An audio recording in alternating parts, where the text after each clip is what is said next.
सरकार के motor vehicle act में बदलाव के बाद गाड़ियों के इंश्योरेंस महंगे हो सकते हैं, क्योंकि सरकार ने दुर्घटना के मामलों में दिए जाने वाले हर्जाने की कम से कम सीमा को काफी बढ़ा दिया है। इससे बीमा कंपनीज की देनदारी बढ़ेगी, जिसकी भरपाई वो ग्राहकों से ज्यादा प्रीमियम वसूल कर करेंगे। सरकार ने मोटर व्हीकल एक्ट में बदलाव के बाद पेनल्टी के साथ साथ हादसों में हर्जाने की रकम भी बढ़ा दी है। बीमा कंपनियों को लगता है कि इससे उन पर बोझ बढ़ेगा, इसलिए प्रीमियम भी महंगा होगा। हिट एंड रन में मौत पर कम से कम भरपाई 25,000 रुपए के मुकाबले 2 लाख होगी। गंभीर घायल होने पर बीमा कंपनियों को कम से कम 50,000 रुपए देना होगा। अब तक ये 12,500 रुपए थी। जिन मामलों में गाड़ी और गाड़ी मालिकों दोनों की पहचान हो जाए, उसमें 10 लाख रुपए तक का मुआवजा देना होगा। इसी मामले में गंभीर रूप से घायल होने पर कम से कम 5 लाख रुपए देना होगा। ये हर्जाने की वो रकम है जो बीमा कंपनियों को 30 दिन के भीतर देना होगा। पीड़ित परिवार संतुष्ट न होने पर ट्रिब्यूनल में और हर्जाने का दावा ठोक सकेंगे।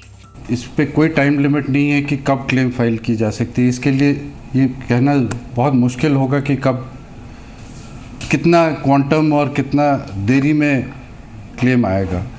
दूसरा है कि कितना क्लेम आएगा उसका भी कोई ये नहीं है। इसके लिए बहुत मुश्किल होगा अभी डिटरमिन करना कि कितना बढ़ेगा।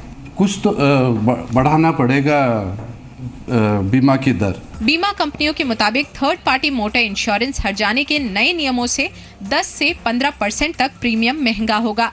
15% तक प्रीमियम बढ़ता है तो 1000 सीसी की कारों का प्रीमियम बढ़कर करीब 2400 रुपए हो जाएगा, जबकि 1500 सीसी की कार का प्रीमियम करीब 2500 रुपए होगा।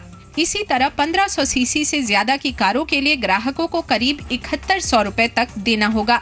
इसी तरह ढुलाई गाड़ियों के लिए प्रीमियम लेना भी ट्रांसपोर्टर्स के लिए महंगा हो जाएगा। ग्राहकों पर इसका बोझ रिन्यूअल के टाइम पर आएगा। रोड एक्सीडेंट्स की बढ़ती घटनाओं को देखते हुए जहां एक तरफ सरकार ने मोटर व्हीकल्स एक्ट में बदलाव कर हर्जाने की रकम बीमा कंपनियों के लिए बढ़ा दी है और उनकी देनदारी बढ़ा दी है, वहीं दूसरी ओर बीमा कंपनियां ज्यादा प्रीमियम वसूल कर इसकी भरपाई करेंगे।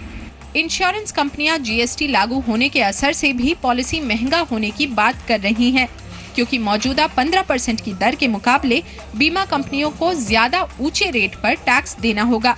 सिल्की सिंह, जी मीडिया, मुंबई।